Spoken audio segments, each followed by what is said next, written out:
Hi, I'm Michael Burgess from VRFish. I've got Mitch McMaster here as well, and he's going to be helping us look at the type of gears and tools that we need whilst we're going out for a fish and might encounter some sharks and rays.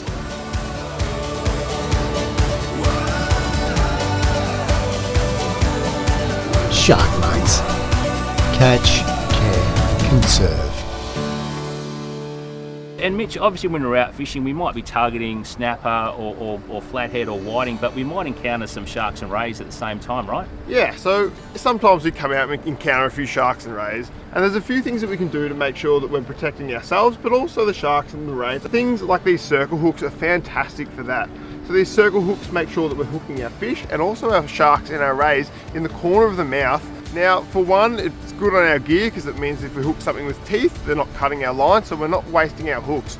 But at the same time, it makes it really easy for release. So once you do catch a fish, it's right in the corner of the mouth. You can get some pliers or your de-hookers, and you can simply de-hook them and then release your fish and your sharks and rays. So it's really environmentally friendly in that regard. Mitch, when we're out fishing, we may have to cut the line as short as possible and leave the hook in the shark or the ray. So it's important we have non-stainless steel hooks, isn't it? Yeah, so stainless steel hooks, obviously they don't rust, which isn't necessarily great if we have to cut our line and leave the hook inside of a fish. However, there's things like these black nickel hooks or our high carbon hooks that are fantastic if we have to actually cut our line really close to that fish's mouth or cut the hook and leave it inside the fish. The good thing about them is, with the high carbon hooks, is they do rust out and they dissolve in a fish. And I guess a lot of fishers sometimes are very motivated to try to get the hook out, but that might not be the best thing for that shark or ray. No, not at all. So a lot of the time, if we hook a fish deep, it might be in its gills or down in its stomach, and we're actually going to do a lot more damage to a fish if we try and actually remove that hook. So it's far better to just cut that line and release it, and that's regardless of what hook we use. When we're preparing to go fishing, we often look at the tides, we get our rods and our baits, but there's a little bit more preparation we need to do just to make sure our gear's up to standard in case we do encounter a shark or a ray. Yeah, so the best practices when we're going out there, it's always good to use some of the heavier gear that you can possibly use. That way when we do encounter bycatch like sharks and rays, we have that best opportunity to land them and get those hooks out of those fish. And obviously getting our knots really well tied and making sure there's no abrasions on our line. Just having some few checks like that's important, isn't it? Yeah, so tying really strong knots and learning how to tie those knots really well is going to make sure that we're not losing those fish. And check, like you said, checking your lines, checking your rods, checking over your gear all the time to make sure that you've got the best possible quality gear where you go out there is going to make sure that we're not losing any of those fish as well. So if we're out fishing particularly for snapper and whiting and flathead, sometimes we may catch quite a few fiddler rays and stingrays. What would you suggest as the type of gear to try to avoid catching those other sharks and rays? Yeah, so the best way to do that is using a paternoster rig. Now it's a really simple rig and it's used everywhere around the world, and that's a sinker on the bottom with a little bit of line up above it and then hook coming off there. It keeps the hooks off the bottom, which is basically where our sharks and our rays are going to live. At the end of the day, you end up hooked up to more snapper, and that's just a great day out fishing instead of hooking those stingrays and those fiddler rays.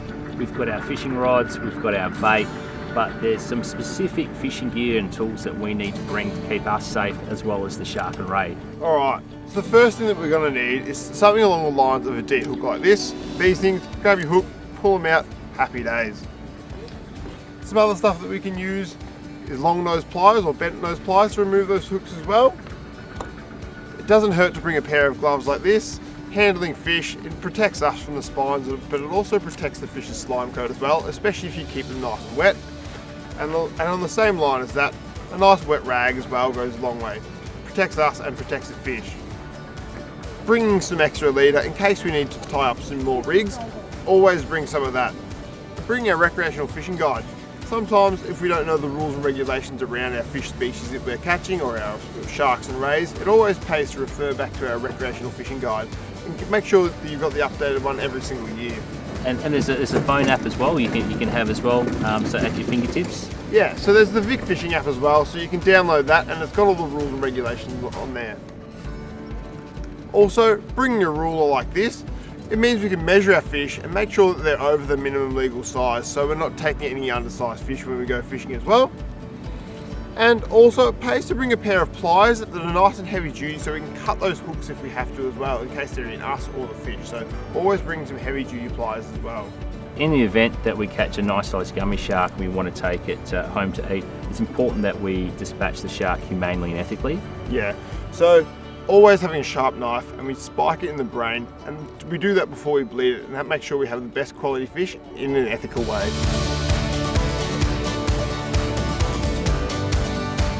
Well, thanks Mitch for helping to share some of those responsible fishing techniques which are greatly promoted by Fishcare Victoria. And it just goes to show just how important it is to have the right fishing gear, the right fishing tools to have on hand, and that's going to make sure that you're going to have a fantastic fishing experience whilst also looking after your shark and rays. You can find out more about the best fishing practices for sharks and rays if you head to the Sharkmates website and also YouTube channel, where you'll find a range of resources to help you and your fishing the next time you go out.